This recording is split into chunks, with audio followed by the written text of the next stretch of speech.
Well, it's back to school time, so of course we're here at Micro Center because we're going to talk about some things that we don't normally talk about on this channel, but that is pre-built systems and laptops. So depending on whether or not you're trying to buy or build a system for home or for school, or let's say you're going off to school or college or something like that, we'll kind of talk about some things to consider when you're buying, shopping, and which might be the right use case for you. There is Apple over here, but we're not going over there today. All right, let's talk about pre-built desktops first, because I feel like there's less of those to talk about than there is, say, laptops. The philosophy is pretty, universal when it comes to building a pre-built desktop. You have your case, motherboard, CPU, cooler, power supply, GPU, storage, and memory. And then that's kind of it. And there's only so many different ways that you can put it together in a box. But what you're going to find is there are some huge price variances. So this over here, for instance, this is a $5,299 MSI system. But if we come over here to like Power Spec, which is the in-house brand for Micro Center, you'll find that some of these prices, they're not necessarily listed. They can drop all the way down under $1,000. So one of the things you need to consider, first of all, before you build, or not build, I keep so used to saying build because we build systems around here. Before you buy your system, what are you going to use it for? Now the parents out there, you're gonna have your kids coming to you, and sorry kids, they're gonna have your kids coming to you going, I need this computer, I need this graphics card because I'm gonna do this project that requires this much power. And you know what, they want a game. There's nothing wrong with that, there's really not. But let's say you're on a very fixed tight budget, there are things that you can do that can still fit both criteria of being for school and being for gaming. Let's face it, school computers do not need to be very powerful. There's a reason why the public school systems, at least here in my area, are giving out Chromebooks, because all they need to be able to do is access their assignments online and have a portal to upload their assignments and such, right? You can do that on a potato. But if you're going to look at your computer as an educational tool, then you don't want to completely stifle its capability in the future. Let's say video editing, Photoshop editing, 3D modeling, or any sort of CAM software, computer-aided modeling. You want to make sure that you're not later on going, well, crap, now I have to upgrade this thing to be able to use it for something like, for instance, you want to use Fusion 360. Sure, you can do it on the CPU, but the GPU is going to be a whole lot better. So use case is the number one thing you need to consider when it comes to future compatibility of your needs. So if you shop right now at just like the bare bottom of where you could get away with, you're going to feel the age and the capability of that system lacking sooner than if you gave yourself a little bit of headroom. Now, obviously, we don't need something like this. This is a $1,500 monitor by itself, the G9. But if you're working in productivity or something like that, this would be a nice monitor to have. In fact, my best friend has this monitor, and he uses every square inch of it. Let's talk about brands real quick. So in terms of like some of the deals though, like let's talk about this one right here. So this is an MSI Codex Z2 B8NVP-434 US gaming PC. Yeah, MSI is taking it. MSI doing MSI things with their naming. But if we look at the specs here, right? It's a Ryzen 7 8700F. It's already an interesting CPU because the 8000 series CPUs never really truly existed other than in laptops. But then they like later on made desktop variants of them. So it's an interesting SKU. It's the kind of SKU that also was sort of reserved for AI or SIs or system integrators. And Micro Center is a system integrator too. They've got the Power Spec line. MSI is a system integrator. They've got their pre-built. So any pre-built would be considered a system integrator. It's got a 5070 in there, which is a 12 gigabyte card. That's not terrible. 32 gigs of DDR5 6000 RAM. Just now you're seeing some of the costs of these individual parts and why right now buying a pre-built is almost like the most cost-effective way of getting a PC these days if you need a whole PC. 1 terabyte SSD, Microsoft Windows 11 Home, sure, whatever. I like how they put the network on there. Every network card these days is at least a 1000. Like, anyone that's still on a 10? Sucks. Anyway, but the price, $1,799. Or I guess if you apply for a Micro Center credit card, $1,709. So it's actually a reasonable price given the graphics card that's in there. But the crazy part is there are some other models here, and we can show some of these on the screen as we're talking about it too, but they even do have some models that include 5070 Ti's for $2,100, and that's kind of crazy considering right now the cheapest 5070 Ti like standalone discrete card that you can find is like in the mid 800s. So that just shows you there's a lot of value to be had there with pre-builts. Let's see if there's any other really compelling deals here. What's funny is this is an example of a PC your kid does not need for school, but might try and get out of you. This is actually slightly a step up from the one we did a review for a few months back, where we talked about like a really good 5080 PC deal for like $2,400 at the time. I think it's like $2,500 now or something around there, maybe $2,600. But this is a 9850 X3D. Ours is a 9800 X3D. It's 5080 in there, which is a very nice to have, but absolutely not a need to have for school whatsoever. With the exception of maybe, like I said, you're in college, you're doing modeling or something like that, that's a different story, right? We're talking use case here right now for like kids in high school and stuff. 64 gigs of DDR5, 6,000 RAM. It's one of the reasons why this price is higher, because of the fact that it has 64 gigs of RAM, which right now for many RAM kits I think are going easily in like the $600 range plus. So that's kind of, think about the pricing now when it comes to a pre-built, why there's a more cost-effective approach here to do a pre-built if you need a whole PC. 2 terabyte solid SSD. So you'll find a lot of the pre-builts now are using 1 terabyte drives because 512s are too small, 2 terabytes are too expensive. But this one obviously is for that more premium buyer. 2.5 gigabit LAN, that's because it's on the motherboard. I don't know why they advertise it, I guess. So it's a 10, 100, 1000, and 2.5. It can do all three, or all four. But $29.99, that's not cheap. That is very expensive. So like I said, there is a version of this where it cuts it down to 32 gigs of RAM. I believe it's a 9800, not a 9850. I can't remember if it's a 1 terabyte drive or 2 terabyte drive, but it was like $500 less. Oh, it is a 2 terabyte drive. Being told it's 2 terabytes. So you cut the RAM in half and you drop down from a 9850 to a 9800. I think that's the better buy than going this route, especially since we know the 9850 versus 9800 X3D for gaming purposes and even normal use case is low single digit percentage differences. It's just a slightly higher clock speed, up to 5.3 sustained, where I believe the 9800 drops down to like 5.2, 5.1. So this right here might even be a little bit more of a realistic PC for somebody that kind of wants a more powerful PC for the future, is capable of doing like 3D modeling, gaming, video editing, photo editing, and isn't going to feel obsolete right away. So this one is a 9800 X3D, like we just talked about, versus the other unit, but it's got a 9070 XT in it. So it's a much more affordable graphics card than say the 5080. It is still very capable of gaming and modeling because it's got 16 gigabytes of GDDR6 in it, and it's chopped down to 32 gigs of RAM, which is plenty. Still has a 2 terabyte SSD in there. But you are $800 less than this PC over here. And I feel like you would have a very hard time in a blind taste test with both of these PCs side by side playing the same game without an FPS counter on there to truly be able to tell if one is worth, what, 35% or somewhere around there more than the other system. So there's a lot of value and things that can be had in terms of saving a little bit here and there on parts, but also dramatically reducing the cost of the system overall. It would also be very difficult for somebody to build this PC for that price and not have it at least be this much or more. The cool thing about buying pre-builts, since this is a power spec system, it can be fully warranted and worked on and troubleshooted if there's any issues right in store. So obviously if you have a power spec PC, you probably are near a Micro Center. And the cool thing is you can update this PC here too. Now they can do it with any PC, but if later on you're like, hey, actually I want more RAM or I want more different graphics card or whatever, they have all of those services right here at the store at the Knowledge Bar. But I still think this is a heck of a deal for that. But the thing is, the volume pricing that SIs are able to get because of the amount of inventory that they're buying at a time discounts their parts even more, which allows them to sell them now at much more aggressive pricing. But one of the reasons why I like SIs, especially like Micro Center too with their Power Spec brand, is the fact that they buy inventory in such high quantities, they get even more volume discount, which allows them to bring the price down and sometimes even lower than the price of buying the parts individually. Now, why would you want a pre-built system versus, say, building it yourself? Well, that's because all of the parts inside that box are going to be warranted by one company. So let's say, for instance, you have a blue screen of death or your CPU is being weird or you're constantly crashing or whatever. You only have to deal with one company to figure out what's happening with that. Whereas if you bought everything piecemeal and to build your own, which there's nothing wrong with that. Obviously, we are enthusiasts and we build our own PCs.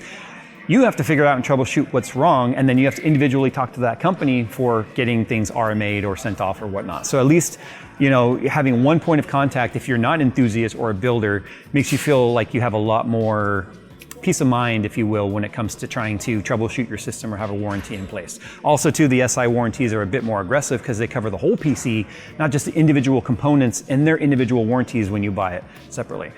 Well, let's talk about laptops, because laptops are where things get even way more nuanced than they are with desktop PCs. Now with laptops, you are going to see such a wide range of price and a wide range of brands. Like this is HP's area right here.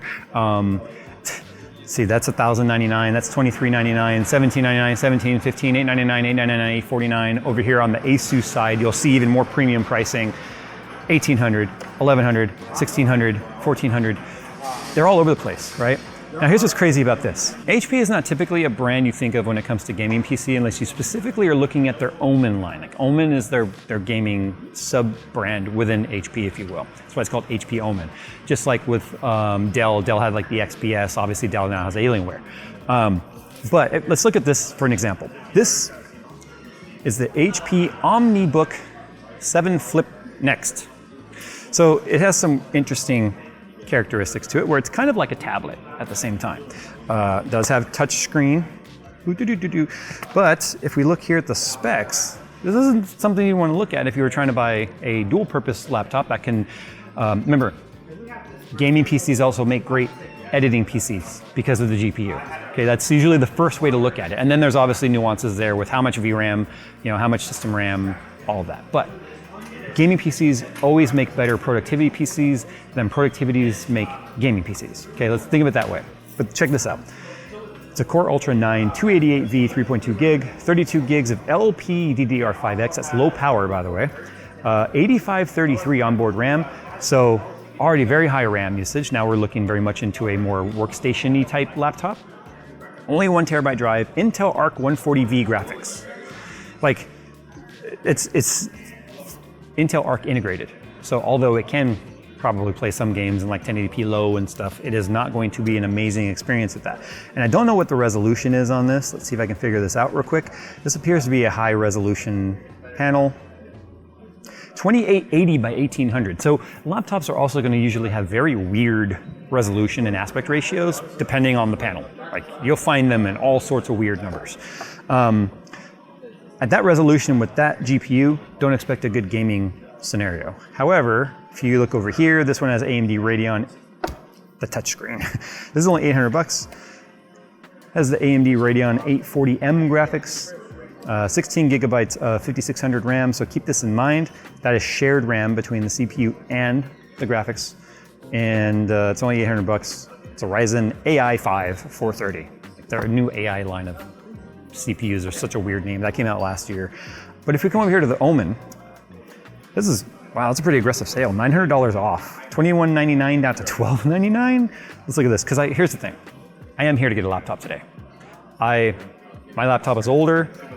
It's a bit beefier and chunkier than I want. I'm a little tired of carrying it around. In fact, I started taking my laptop out of my travel bag before I go anywhere and just using an iPad for work because of the fact that my laptop is so big and heavy, it starts to annoy me. So I'm looking for something that's maybe a bit more reasonable, less powerful, but also still capable at a smaller form factor. That's what I'm shopping for today. But look, this is the Ryzen 7 8745HX. It's got a 5060 8 gig in there, not great, but also it's still a laptop. 16 gigs of 5200 RAM, only a 512 drive. So that's one of the reasons why this price is so low. It's like that drive will run out of space real quick. Upgradability, theoretically, does look like everything is serviceable. We have some screws in the corner, some screws in the front. It's probably gonna pop off. Upgradability is something to consider. So some laptops, if you look at the bottom, you'll actually see what looks like a separate door, kind of like a PlayStation, that pops off and makes it easier to get to your drive. But let's look at this Omen right here. So that's the HyperX. This is the Omen 16 Slim, $2,400 though. But we step up to a Core Ultra 255H. Ignore the processor speed, that's the base speed. It's definitely faster than 1.5. That's just the base. It probably runs in the low 3s most of the time in boost. It's got a 5070 in there, only an 8 gigabyte version though, because it's mobile. That is dedicated RAM though, so it's separate from system RAM. 32 gigs of system RAM, 1 terabyte drive for $2,400. I don't feel like this is personally a very good deal. and it looks like it's nearly the same bottom as the other one. But what I can't see through the cooler here is where the SSD is, but obviously it should be pretty accessible.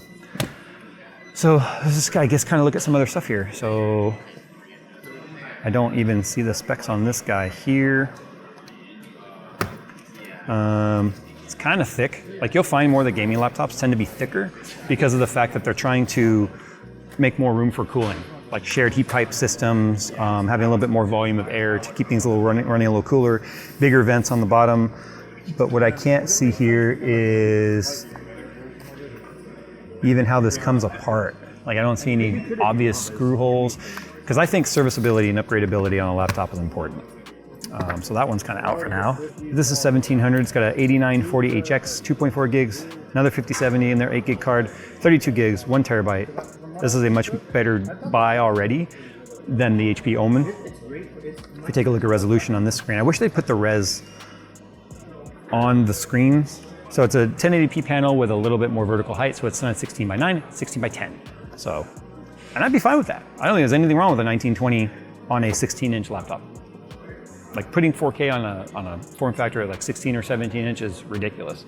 Mobile GPUs are not powerful enough to usually give you decent frame rate. And then the text on things that don't scale well is incredibly difficult to read and such. So this is a contender, but I'm not convinced yet on what I want. So let's do this. I'm just gonna kind of walk around, see what kind of catches my attention. Look at MSI, got Asus, obviously there's Lenovo, and let's just see what I kind of been attracted to here. So it's kind of funny, I'm in the Dell area now. Dell XPS used to be their gaming line prior to them acquiring Alienware. Now XPS is like their high-end line. So these are not gaming machines at all. Intel Arc graphics, that's integrated. Intel Arc. This is a, well, this one's got a 5060 in it, but it's $3,300 with a 5060. 32 gigs of RAM, 1 terabyte. It's like, other than things like the glass trackpad and stuff down here, like, these are very expensive machines. I don't think they're great buys personally. I mean, they have OLED screens and stuff, but now we're just talking about like cost exponentially goes up without performance going up for other features that may not be important to you. So I've actually been pretty impressed with Alienware as of the last few years. In fact, this is the same desktop we did the review on. So far, everyone liked it, even Steve. That's weird. But anyway, I just wish right now we had something in between the two options for their laptops. So for instance, this is a Core 7 240H, a 5050, which is really weak, 16 gigs of system RAM, and a 1 terabyte drive for $1,100. It's not terrible. Like, this would be a good, look, if you don't have a lot of money to spend and you're like, okay, my kid wants to be able to play some games, but they also need a laptop, you know, for school or whatever. This would be a good middle ground. Way more power than they need for school, but not breaking the bank and still being able to play games at like 1080p medium settings on this resolution. Or you can spend $5,000, right? We're in a Core Ultra 9 275HX, 5090 24 gigabyte GDDR7, 64 gigs of RAM, 2 terabyte drive. Like, there's nothing in between. Otherwise, I would have absolutely considered it, because although, I mean, the budget right now is it's whatever I decide to really want to spend. I'm trying to get away from laptops like this. I've always carried laptops like this, and I'm kind of tired of it. And not only that, if you want an idea of the weight of this guy, watch the table. It's like the scene in Jurassic Park with the water, right? It's a little chunkier than I really wanted to. And I feel like people were like, especially the workers, are like, what is he doing to that Alienware? It's a display model. You guys are just going to write it off anyway. Or even as an alternative to the Alienware we just showed, here's a Ryzen AI 7 350. Again, ignore the AI crap. But it's got a 5060 card, 16 gigs of RAM, and a 1 terabyte drive for the same price. Or essentially the same specs here. This is a Core i5 13th gen, a little different than the CPU over there. 13420, a 5050, and 16 gigs of DDR4 for $849, so $850. So you're kind of lowering yourself to like backwards compatibility on system technology. So you're at DDR4, right? It's 13th gen. It's got the same 5050 in it, but you're also spending $150 less. All right, still looking. I've got my eyes on one. I'll show you guys what I'm thinking after I've really looked at everything. So in today's edition of their Smoke and Crack, Lenovo Core Ultra 9 386H, a 5050, 32 gigs of LPDDR5X, 7467 onboard RAM, which more than likely means soldered, Only a 1 terabyte drive. $2,500 marked down from $3,000. So we're assuming the RAM is more than likely soldered on, so it's not upgradable. And it's only a 5050 and a very overpowered CPU with interesting RAM choice. It's not even that thin. I mean, it is thin, but it's not that thin. So this one's just very expensive for what it is as far as we're concerned. So even right next to it, the same CPU, a 1 tier better GPU, faster RAM, but the same drive for $200 cheaper. So I don't understand what they're doing. I don't understand their pricing model here. Like I said, I really want to keep it reasonable.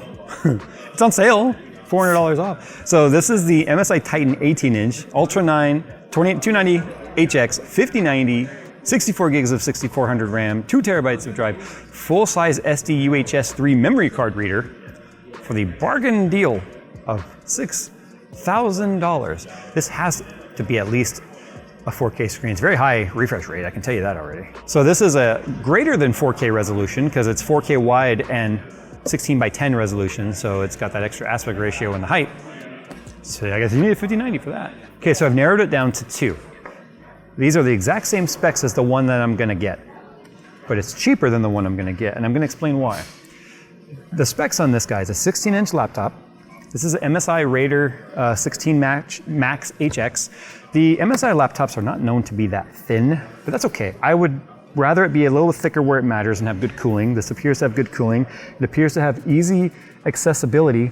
We have these 2 screws right here, which will pop off, and this should give us access to our drive, which would be very nice when it comes to serviceability. But the case on the Raider has always felt a little bit more flimsy. I don't know how to describe it. Like the laptop screen, that's as far back as it goes. Does it hold its position? Well enough, like it stays where you put it. Okay, so for CPU, it's an Ultra 9 290HX Plus, that's the latest version. 2.7 gigahertz processor. It's an NVIDIA GeForce RTX 5070 Ti 12 gigs, so great for gaming, great for productivity, not overpaying for like a 5080 laptop, which will start in like the high 3000s mark. 32 gigs of 5600 RAM, that's fine. 1 terabyte drive, a little on the small side, but for a laptop, I don't ever fill my laptop drives up because I don't use them daily, so 1 terabyte would be fine for me. Windows 11 Home, whatever, SD card reader, cool. But 25 plus in stock. $21.99 on sale. Used to be $3,000. That'd be a terrible deal. This is okay. I'm okay with that price. But like I said, the one I'm gonna actually go with is exactly the same specs, and it's $24.99. It's $300 more. Let me explain why. Okay, so it's nearly identical. Okay, it's the same Core Ultra 9 290X Plus, the same 5070 Ti 12 gig, 32 gigs of 6400 megatransfers RAM, not 5600 like the other one, a 1 terabyte drive, same card reader, same everything. It's not the same chassis though, even though you kind of think it is. This is a Predator, Acer Predator Helios Neo. Very similar to the other one, but not quite as serviceable. It doesn't have the little access door, but that's okay. Additional vents where you need it. Plenty of rubberized on the bottom, very serviceable with easy screws on the perimeter. However, I like the aesthetics better on this laptop. I like the faster RAM. I have a little bit better brand trust with Acer Predator than I do with MSI laptops. Now, I gotta be fair. Nick's had his MSI laptop since, when did you get your MSI, Nick? Was it like 2015 when I gave that to you? 2017. So it's almost 10 years old. And it has a 1060 GPU in it, right? And you still use it every day and it's running fine. So it's still alive, it's still running, it's fine. Like it hasn't had a problem. All the MSI laptops we've looked at in the past have been fine. I just feel like the sturdiness of this chassis is better. I like the keyboard better, a little bit better raised keys. They're both 2560 by 1600 resolution, so they're 16 by 10 QHD. I just have a little bit more brand trust with Acer than I do with MSI, because Acer really only does 3 things: laptops, desktops, and monitors. That's it. Whereas MSI does a lot of things. I'm not saying that's a bad thing. It's just I feel like they're a little bit more refined in their approach to their laptops. And I feel like you hear a lot less complaints about Acer versus a lot of the other brands. So that's kind of why I'm going with this laptop here. So it's $300 more than the other one. But I don't feel like that $300 is worth just the RAM speed if it doesn't matter to you. But for me, it's about brand, not loyalty, but brand confidence. Always heard great things about Acer. I know plenty of people that have had Acer. I've had Acer in the past. I've never had any problems with it. So this is what I'm gonna go with today. The Predator Helios Neo 16 AI. Why did they have to put AI? Why did they have to put AI? Why? Why? Okay, if you guys want to see a review on this laptop, make sure you hit the like button on this video and then comment that you want to see a review on this laptop. A lot of people in my comments hate laptops, and I understand why. That just means you haven't found yourself in a position in your life where they mattered or needed to be a thing you ever had to consider, and that's fine, there's nothing wrong with that. But for those of us that have traveled or travel frequently, know the pain on having a terrible laptop and having one that can do everything you need it to do. $2,500 is a lot. You could build a hell of a gaming rig for that on a desktop. Let's see you carry that through TSA. I know you can, okay, that's obviously not the point. If you want to see a laptop review of this, let me know. We'll go ahead and do one. Thanks for watching, guys. As always, we'll see you in the next one.